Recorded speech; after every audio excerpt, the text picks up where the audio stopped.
Yeah, yeah, Well, it's good to see you again. Thank you for taking the time to chat today. Appreciate it. yeah. So I'll start with my first question. The last time you were in Manila was in 2012 during your Get Your Heart on tour. And personally, I last saw you perform in 2005 with Avril Lavigne. So I guess this is a question that every Simple Plan fan wanted to ask. So what took you guys so long to be back in Manila? Oh man, I don't know because every single time that we have been to Manila, the shows were insane. I think we've played. I want to say the two time that you named plus well probably one more time before that where we came on our own. So it's gonna be our fourth show or fifth show, and man, it was complicated. It's I don't know. I honestly, it's not that we didn't want to come back. Maybe we didn't get invited by the promoters or something. I have no idea, but it's finally about time we come back. Obviously, there was a pandemic, so there's a bit of a 2 year window where it was very difficult to tour overseas, and we couldn't really do it. So that was a bummer. But now things are opening up again, and we can finally get back on the road. And just excited to have a chance to come back because, like I said, the shows have always been really, really great. The Filipino fans are everywhere on our Twitter and on our Instagram and on our TikTok and all that, and they're asking for us to come back. So it took a minute to put it together, but now we're finally coming back, and we're playing a new city that we never played before. We're playing, in Davao, so it's gonna be really cool to finally go like more than one city in the country. Yeah. So what stands out that you remember about your shows here in Manila? What are your fondest memories here in the Philippines? Well, I think I just remember just how people were really really excited that there was that we were coming to town and playing like at the big shows, and there was a lot of just the fans are very welcoming and very passionate. And that was the one thing that really struck me is like all over Southeast Asia, but in the Philippines especially, it just feels like, I mean, it's gonna sound kind of funny to say, but I when the first time we came around, I really had no idea that the band would be well known or popular or whatever, and I was just really shocked to realize just how many people were aware of the band and liked the band and all that. So it was really, really cool. I had never been to the country before, so um it was I was just really impressed by how much people love and cared about rock music and our band, and that was really incredible. And we played the festival with Avril, and it was huge, massive show with tons of people everywhere, and it was just really really cool.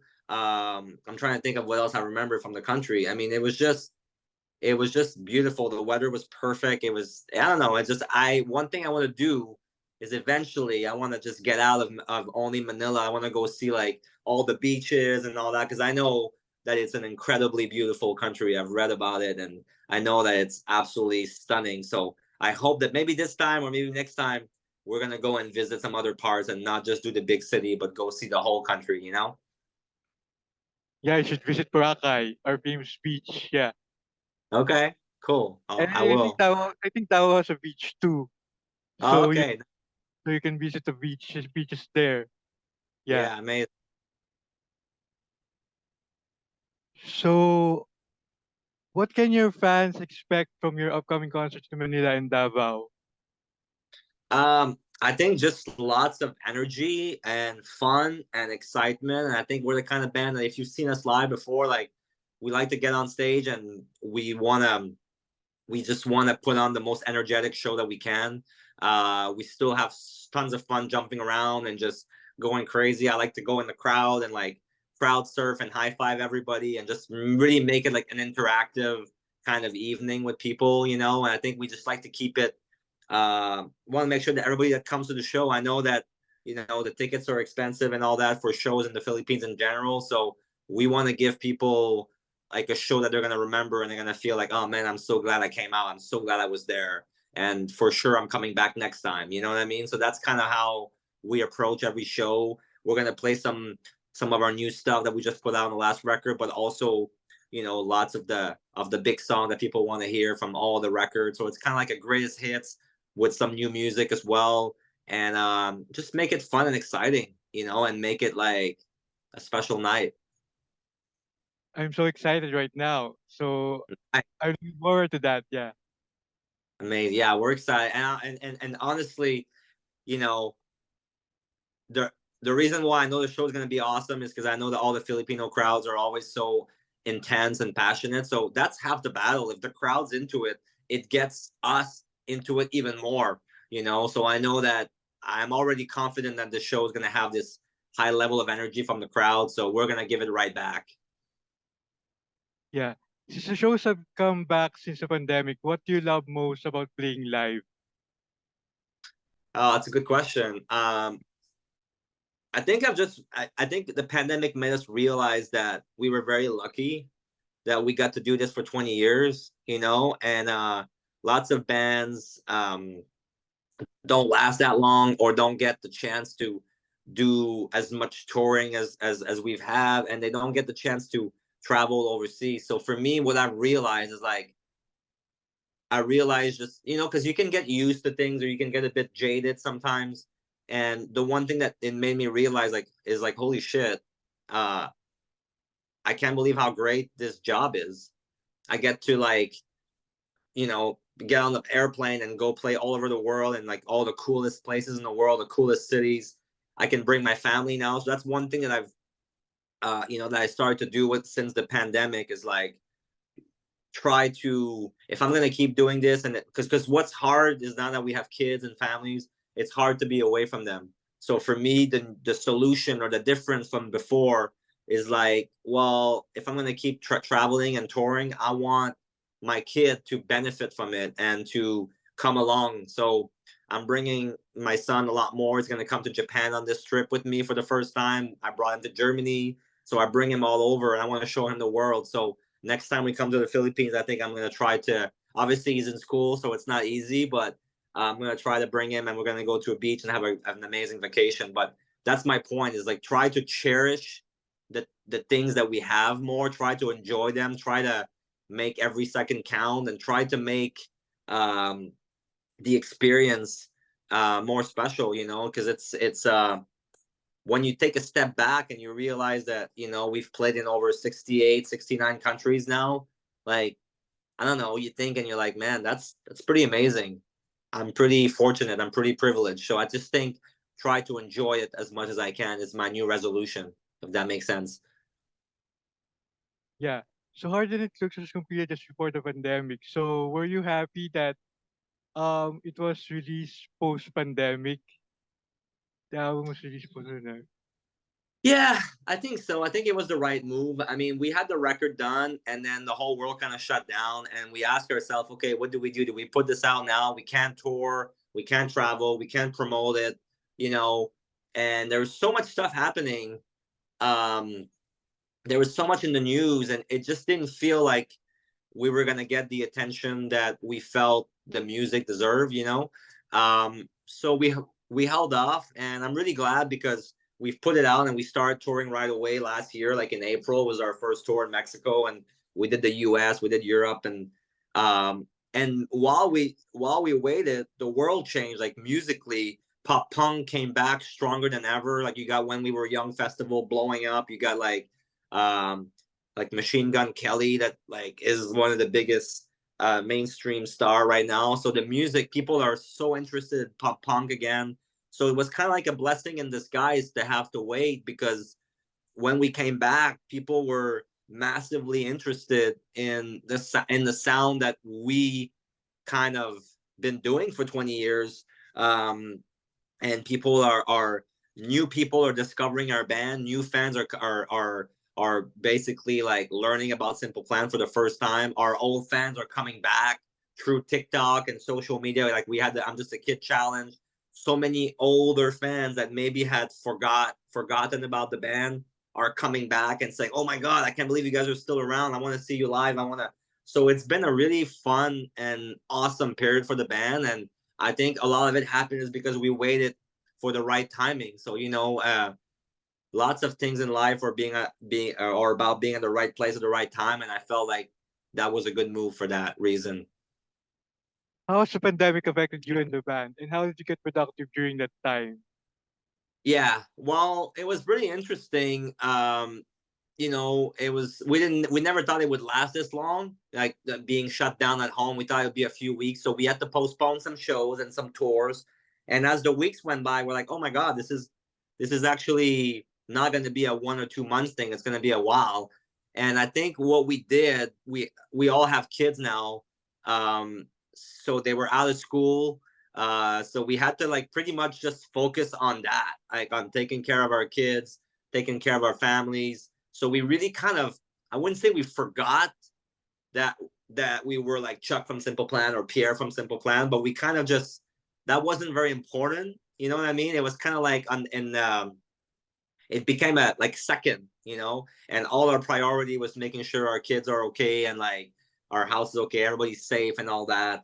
And that was kind of cool. That was kind of refreshing. We spent all this time with them and we really enjoyed the time together, and that was really special. I got to like see my kid learn how to spell and read and like to count. And I don't think that if that pandemic would not have happened, obviously I would have been there, but maybe not as involved.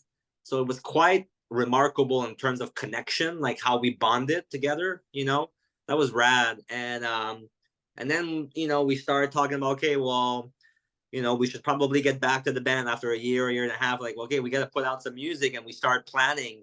And I think it just made everybody more grateful and more excited about coming back to playing shows and traveling again and all that. So it had a really positive effect overall, I think, on our lives. It made us just more connected to our families, and it made us more excited about our job. And I think it made us more aware of like for me, one of the big thing was like, okay, well, if I'm gonna keep doing this, I want to bring my family with me more often. I want to share with them all the cool things I get to do and I get to see. So that was like for me, the three big things that happened. So can you tell us more about your latest album, Harder Than It Looks, especially what inspired the songs? What inspired the songs of the new album, huh? Well, lots of things. I would say that it's our lives, what we're going through, like um, whatever obstacle or happy things that happen in our lives, we try to bring back to the songs and use as inspiration. Whatever our friends or our family members or people that we know, what they're dealing with. So a lot of it is very personal. And then like whatever you see on TV or the news or a movie or a TV show or a book you read or whatever. I think for me, I come up with lots of the titles. So sometimes like words are really inspiring. Like I'll read a book and I'll see this word. Like for example, like iconic. I remember I was reading the newspaper and just that word, I just stop in my track and I'm like, I want to name a song. I want to have a song called Iconic. That's a great title. And then I had to figure out, okay, well, what could it be about? And I worked backwards from there. So sometimes, like for example, like Million Pictures of You. I was looking at my iPhone, and I don't know if you have kids, but when you have kids, you take a lot of photos of them. And I was like, oh my god, there's like a million photos of my son. I'm like, Million Pictures of You. Oh, that sounds like a song. That's really cool. And then it ended up being a whole different subject. It wasn't about a kid. It was more like a love song type of thing. But the title, the idea came from just looking at my phone and seeing, holy shit, I take so many pictures of my kid. So it's like all these things that it just comes from your life. It comes from a word, a conversation that you hear. Some like somebody says something, you're like, oh, that's cool. I like that. I like the title. So it comes from there. How different is Harder Than It Looks from your previous albums? Uh, well, I think honestly, like I know it sounds like cliche, like every band will say that, but I really feel it's one of our best records that we've ever made. I feel it really sums up who we are as a band. We were like, our goal was to create the quintessential Simple Plan album. We wanted to really this like find the essence of what we're about lyrically and musically and with our personalities. And we really wanted to squeeze like everything out of what is Simple Plan and make like a record that had the energy of the first record, that had the anthemic, like big arena rock feel of our second record, that had the emotion and like like the emotional weight of our third album, the fun of our fourth album, and our fifth record. We wanted to put all that together, mix it all up, and come up with what is Simple Plan? What do our fans want to hear? What do we love the most about being in this band? And the result is the album. And I think it resembles a lot of the old school stuff. It's a throwback, but at the same time, what makes it different is that we wanted to be modern. We wanted to have new influences. We wanted to incorporate like stuff that felt current right now, like not just do like an album that could have come out in 2002, 2003. We wanted to do something that sounded modern and of the moment. And I think that when I listen to it, I really feel like we succeeded. And I think when I listen to our fans, when I go online and I see the comments, I'm like, man, it's they feel the same way. Like I think they feel like we really were able to create an album that is exactly what they wanted and exactly what we wanted to do, you know? And for my last question, what's your message to your fans in the Philippines? I just think that first of all, I want to thank them for all the support throughout this year. I think the first time we came out was 2004, 2005, and the fact that we can come back in 2023 and they're still there. There's new fans that are coming out. There's old fans that are coming back. It's really exciting. We're just really grateful. So thank you so much for sticking with us all these years and for discovering us. If we're new to you, thank you for giving us a chance. And we can't wait to come back. We're sorry it took so long. Thank you for being so patient. And I'm just excited for the show. I think we're gonna blow the roof off of the place, and we're gonna have a really good time. And I hope that they bring the energy too. Thank you so much. I'll see you at the Good. show. Hey, my pleasure, Mark. Thank you so much. Nice talking to you.